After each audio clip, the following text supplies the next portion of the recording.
حسین جنت کے جوانوں کا سردار ہے. میں کہتا ہوں حضرت حسین کے بارے میں پوچھو آپ کے بدن میں غذا کیا دوڑی تو حضرت فاطمہ کی غذا دوڑی ہے. آپ کے بدن میں لہو کس کا تو شیر خدا حضرت علی کا.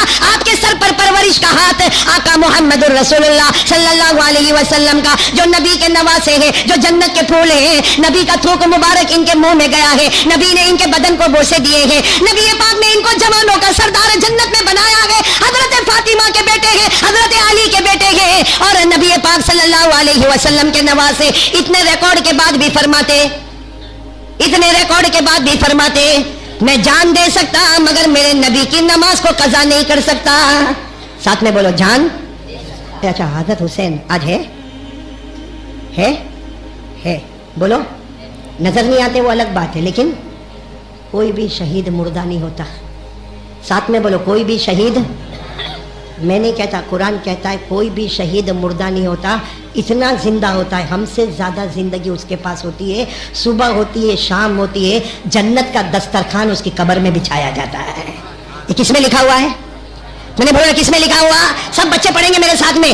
اللہ نے فرمایا وَلَا تَحْسَبَنَّ الَّذِينَ قُتِلُوا فِي سَبِيلِ اللَّهِ أَمْوَاتًا بَلْ عِندَ رَبِّهِمْ يُرْزَقُونَ. اللہ فرماتے تم کسی کے بارے میں یہ نہ کہنا جو اللہ کے راستے میں شہید ہوا ہو, تم یہ مت کہنا کہ وہ مردے ہیں, بلکہ وہ زندہ ہے. صبح ہوتی ہے, شام ہوتی ہے, ان کی قبر میں جنت کا دسترخوان بچھایا جاتا ہے. پورا مجمع بولے نا حضرت حسین زندہ. بولو حضرت حسین زندہ ہے. ساتھ میں بولو حضرت حسین زندہ ہے. اور میدان کربلا سے آج بھی آواز آتی ہے اے میرے نبی کے امتیوں, میں نبی کا نواسہ جان دے سکتا مگر نماز کو قضا. تو ہم لوگ کیسے فجر کی نماز قضا کرتے, ہم لوگ کیسے نماز کو چھوڑ دیتے؟ نبی کے نواسے کو تو ضرورت پڑی کس کی, اور ہم کو, ہم جنتی ہیں, ہم نبی کے نواسے ہیں, ہم جوانوں کے سردار ہیں. اتنا سب ہونے کے بعد بھی میدان کربلا سے آواز آتی ہے, لیکن ہمارے کان میں آواز آوے تو نا.